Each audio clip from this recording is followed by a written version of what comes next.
Right, so hi guys, this is number 4 in the mini-series aimed at people who are going to start up their own gardening business.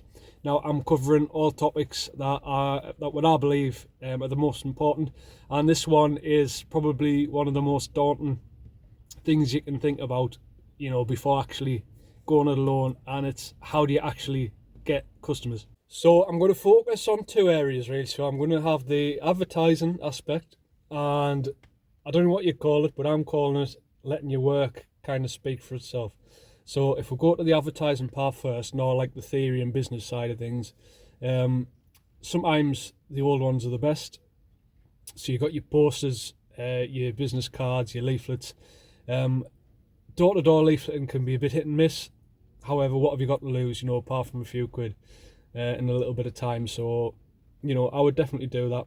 Get your business cards, because once you get going, people will ask you for your number and you just hand it out. It's simple and it looks professional.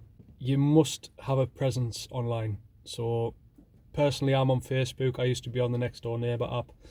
You've got to have somewhere online these days now that you're basically, so you're contactable and searchable as well. And it's important, I think, as well, to make the area that you work in just easy to spot at a glance online. Now I do that with me. I've got my name, my business name, and the area I work in as part of the name. So if you're searching gardener and the area you're working in, the town or village or whatever, then hopefully I should come up. Google directories as well. I'm not on them. If I was to start again, to get the ball rolling quicker, I would definitely be on things like that. Things like Check a Trade as well. It can't hurt. Do you know what I mean? If you can kind of get as many of these, be in these platforms and websites and what have you, as many as possible, then obviously you're putting yourself in a much better position to be seen, essentially. So they're kind of the basic ones. Now, if you want to kind of think a little bit further outside of the box, this is budget dependent, obviously. Things like sponsoring a local kids football team, the shirts, got your logo on the shirts, that's a good one. That will get in front of a lot of people. They will probably promote you as well if they have kind of social media pages. I imagine they will. You can kind of things like raffle prizes, so like local like churches or schools or whatever. Get in touch with them and you can kind of offer your services as a prize, essentially. That's quite a good one.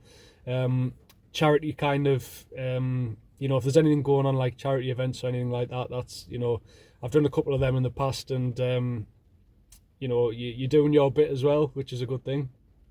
But it gets people, you're getting in front of people. And if you are serious about setting up your own gardening business, I have a website where I'm offering 1-hour chats where you can basically pick my brains and I can pass on all the experience to help you get off to the best possible start. So check that out. And this is a big one. So I couldn't do this straight away because I started off in a car, and I suppose I could, but not in the same way as a van would work, I think. And that's van signage. It's huge.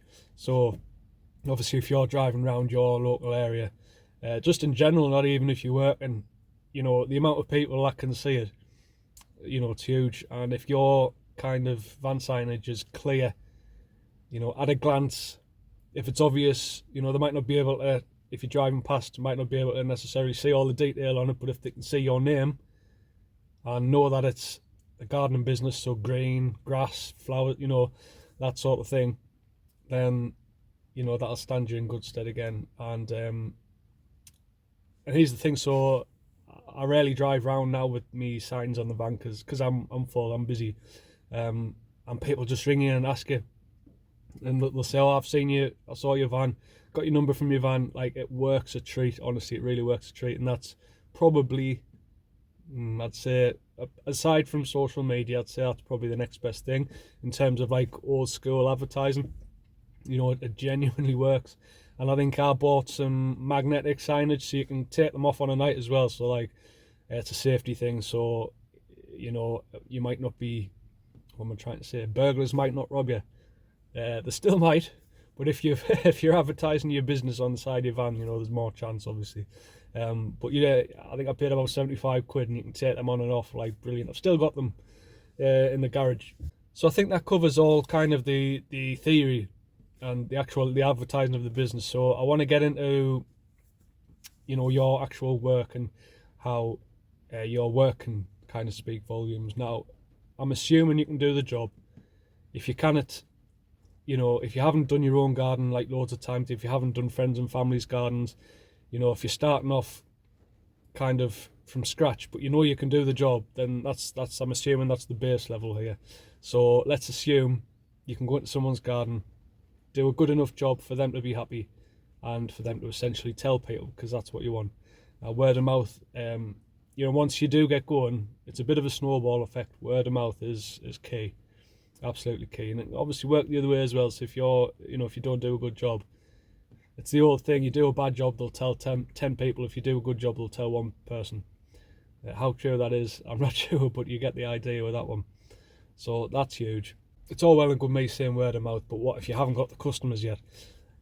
So this can tie into kind of the theory of advertising. You can kind of offer your services for free. You could kind of maybe go door to door, or you could kind of put some leaflets up saying I'm taking on a handful of free slots even, or whatever. They'll get snapped up, they genuinely will. And you know, local magazines as well, you know, the local postcode magazines, so you put a little advert, thousands of magazines get posted within your postcode.